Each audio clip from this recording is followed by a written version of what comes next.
Attorney General Mark Dreyfus is calling on Australian men to step up and end what he calls a crisis of male violence in Australia. His comments follow the murder of 9 women in the past 18 days, including the 5 killed in last weekend's stabbing at Bondi.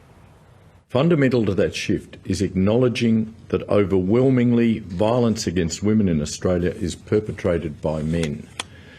We have a crisis of male violence in Australia.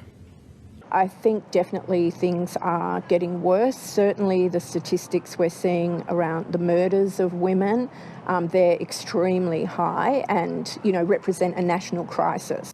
If you've been watching the news, you might have the impression that domestic violence, gendered violence, and violence in general is increasing dramatically. In Australia, many people are calling it a national crisis. If we look at the longer term trends, it's all actually lower than ever. But none of this means that we shouldn't be trying to reduce and eliminate all violence wherever possible. Numbers showing that violence has been trending down is no comfort for a victim of crime. And men do commit most of the violence and murders in our society. If we believe that this is all caused by misogyny, then the solution would simply be to stamp out misogyny. Now, this is always a good idea, and we should be working towards eliminating misogyny and sexism by default. It really doesn't matter what the outcome is, what the objectives are, because these things are wrong and they shouldn't happen. However, making misogyny go away would not stop the murder of women, because most murders are not motivated by misogyny alone. The danger is that if we mischaracterize the causes and the situation, we could end up with less effective solutions than otherwise. To reduce gendered violence, specifically men's violence against women, we need to reduce violence generally, and this requires a broad strategy and a suite of approaches. Our strategy should include addressing poverty and socioeconomic disparity, education, employment and opportunity for young people, more effective treatment for mental health issues and drug abuse. We should be making changes in the justice system to better prosecute and keep offenders away from society when they are repeat offenders and they pose a significant risk. We should get better at rehabilitating offenders of all kinds, of any crime. We should target those who are most at risk of offending. And we should also improve our education around misogyny, sexism and harmful cultural attitudes. And there are many other things we should be doing that I haven't raised here at all. If we want to address the murder of women, we should not only target domestic violence offenders, but all violent offenders, and also address the conditions that lead to increased violence in communities. Multiple studies show that people who offend in any category are likely to offend in others. Those who are violent against men are also likely to be violent against women. We'd all be better off if men were less violent. It affects us all. In Australia, it's been widely reported that there has been a sharp increase in the murder of women by men, particularly in domestic relationships. For example, this article focuses on the fact that 11 more women have been murdered in 2024 than at the same time last year. Some other articles have given these figures some more context. Dr. Samantha Bricknell, a research manager at the Australian Institute of Criminology, said that the increased rate of intimate partner homicide needed to be considered within the context of the downward trend of the data over 30 years. In Australia in 2022 to 23, 60 women were killed by men, 9 women were killed by women, and 6 were killed by a person whose sex is unknown. While that's an uptick on the previous year, the rate of female intimate partner homicide was still the 3rd lowest rate in the more than 30 years since these records began in 1989 to 90. The rate of women being killed by their partners has decreased by 66% since that time. If homicide is the yardstick by which the level of violence in society is measured, then the belief that violence is increasing in Australia cannot be substantiated. The news coverage does not communicate this context very well. Even in the article above, the headline runs with the opposite narrative that domestic violence has exploded.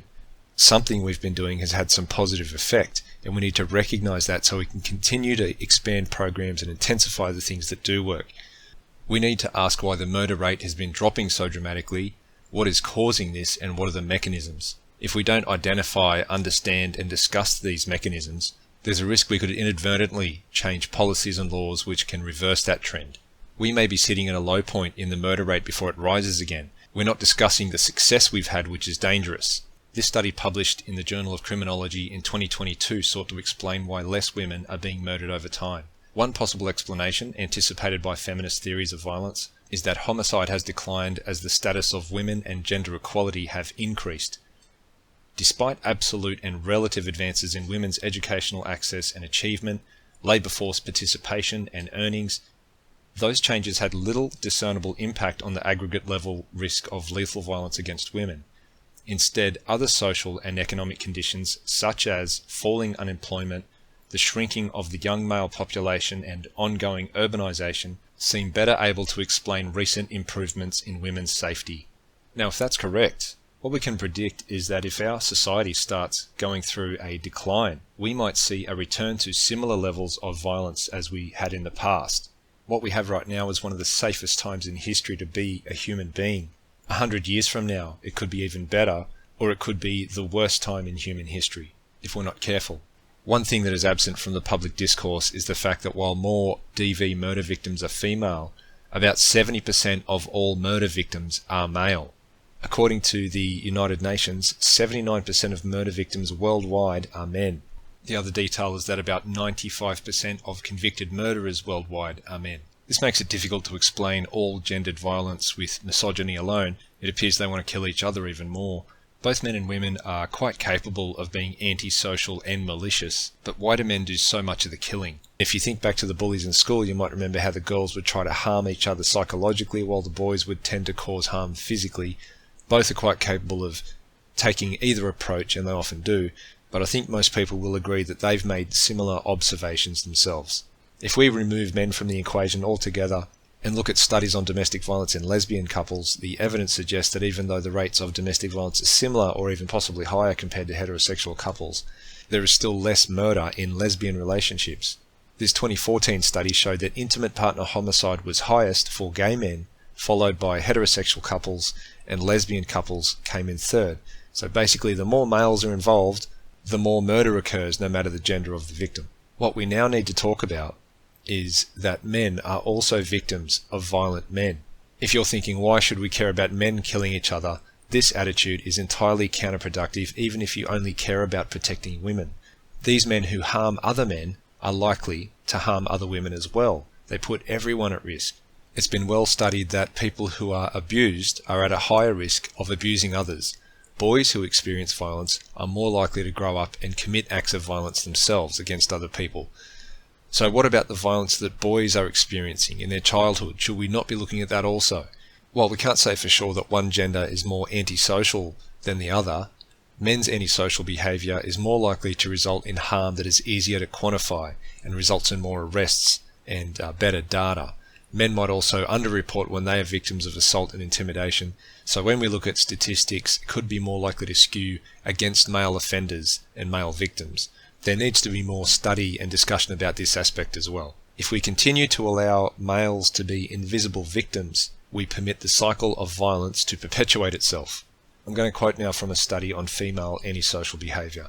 Female antisocial behaviour is relatively understudied. Indeed, one of the most cited findings in the literature on gender and aggression is that men and women diverge in the types of aggression each typically display, with studies suggesting that boys tend to favour overt forms of aggression, for example kicking, hitting, punching, whereas girls utilise verbal or even more covert forms of aggression which involve aggressing within social networks. These latter forms of aggression, referred to by some as relational aggression, for example gossiping, refusing friendships, ostracising, have garnered attention and attuned researchers to the particular ways in which girls may exhibit aggression and hostility. There are three things that they appear to be pretty confident about in the research literature. 1. People who are abused are at a higher risk of becoming abusers themselves.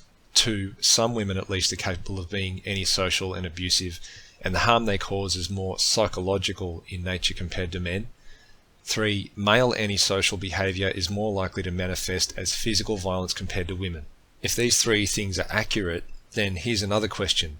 Are young boys who are psychologically harmed by a female at an increased risk of becoming violent offenders? For example, if a woman is a bad parent and they're abusive towards their children, those kids may grow up to be antisocial, and it will manifest in different ways depending on their gender. And the same thing if a male parent is abusive. However, the male parent will be more likely to be arrested and stopped than the female parent because their abuse is easier to observe and take action on. Is this a weakness in how we think about domestic violence and how we plan to stop men from being violent? What I'm saying is not about trying to turn blame away from men and put it on women. I'm saying we've got to look at all offenders all abuse, all victims, all these conditions that create people who are antisocial, violent, abusive, and so on. Dr. Michael Salter is the Professor of Criminology at the School of Social Sciences at UNSW in Sydney and an internationally recognised expert in child sexual exploitation, complex trauma and gendered violence. He recently published an article on Substack called Rethinking Primary Prevention and compares the current campaign to reduce domestic violence to the HIV prevention campaign in Australia from the 1980s. This campaign targeted audiences who were mainly not at risk and positioned AIDS as the Grim Reaper coming to destroy suburban families. Repeating the same misguided approach, a recent newspaper front page featured a young boy with the headline, "How We Stop This Kid Becoming a Monster." This followed an earlier social marketing campaign in which a little boy who slams a door and a little girl grows up to become a domestic abuser. Can you pop those down there? You're okay. Just did it because he likes you. Don't try like a girl, mate. Come on. Violence against women starts with disrespect.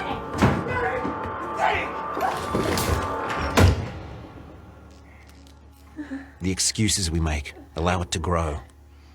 Violence against women, let's stop it at the start.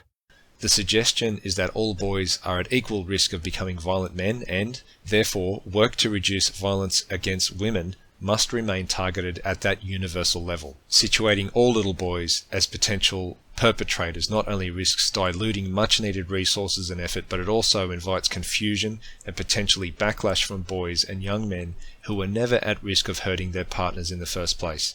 The success of the Australian HIV response was not secured by frightening suburban mums and dads who were never a risk. It was secured by resourcing affected communities and community-led services so that they could use their knowledge and expertise to connect with those most at risk and implement effective strategies.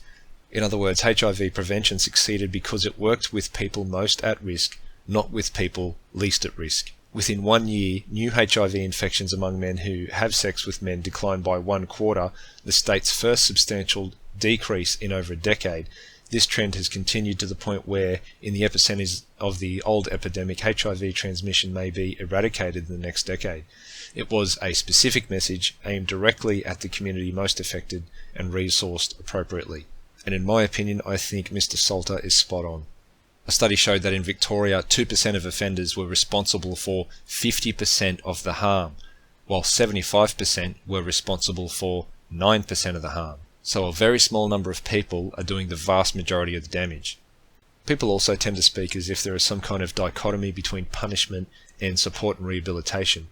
One side will say that we need to arrest and imprison offenders, and they're cynical about rehabilitation programs and support, while the other side will say that we need to reduce arrests and incarceration and focus on rehabilitation and social programs.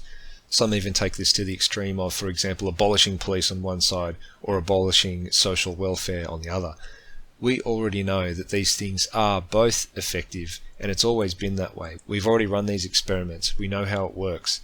And it starts at birth with family and community. Reducing poverty in general reduces violence. Expecting people to pull themselves out of poverty with nothing but hard work is not always practical. You can't pull yourself up by bootstraps if you don't have any. However, no matter what we do, and no matter how good society is running as a whole, there will always be a small number of people who do the wrong thing and slip through the cracks. When people offend, they have to be held accountable for their actions regardless of the conditions that we believe might have ultimately caused them to offend, and no matter how disadvantaged they are. We also have to accept that some people cannot be rehabilitated, and the only solution is to keep them separate from the rest of society so they can't continue to cause harm. There is an argument coming from some groups that we should provide more support and a less punitive approach in disadvantaged communities. Providing more support, education, access to resources, opportunities, all that and more is absolutely what we should be doing, but to also take a less punitive approach means we don't hold offenders accountable and they can continue to have access to victims. They're permitted to continue the cycle of violence by victimizing others. We should not be afraid to protect the most vulnerable people in society. I started this video weeks ago and it's taking a long time to finish because I don't have a lot of spare time to myself. But a few things have happened since then. Last week, the Premier of my state, New South Wales, made some proposals that sound very practical to me. I'm actually pretty happy with what I've been reading Whether that can translate into real change and something that can be resourced in reality is a totally different matter, but it sounds good at least. They're talking about making bail harder to secure for people accused of serious domestic violence offences. The people granted bail on the most serious offences will need to wear an ankle bracelet monitor, which can track them with GPS, and it will also help keep the alleged offenders behind bars while they challenge a magistrate's decision to grant them bail. In the very least, this kind of talk gets a thumbs up from me. A new study also came out from Monash University yesterday, and it supports many of the things I've been saying in this video so far. It looks at 235 cases of men who have been convicted in Australia for killing their current or former female intimate partners over a decade. 65% of offenders had a prior conviction for a criminal offence, and 34% of offenders had a prior conviction for a domestic violence related incident. 53% of the perpetrators had a history of alcohol abuse, 41% had a history of drug abuse, and 46% had a history of mental illness. Professor Fitzgibbon said that these findings highlight the critical role of other services and intervention points beyond the criminal justice system in preventing intimate partner violence. Preventing escalation of harm and death requires a whole of system effort. She then says understanding the life histories and trauma backgrounds of men who commit intimate femicide is critical, as it assists us to better understand earlier points of intervention and ultimately prevention of lethal violence. I'm very confident that if you looked into the history of these men, you would find that a significant percentage of them have also used violence against other men, and they've been victims of violence from other men, and most of it wasn't reported in either direction.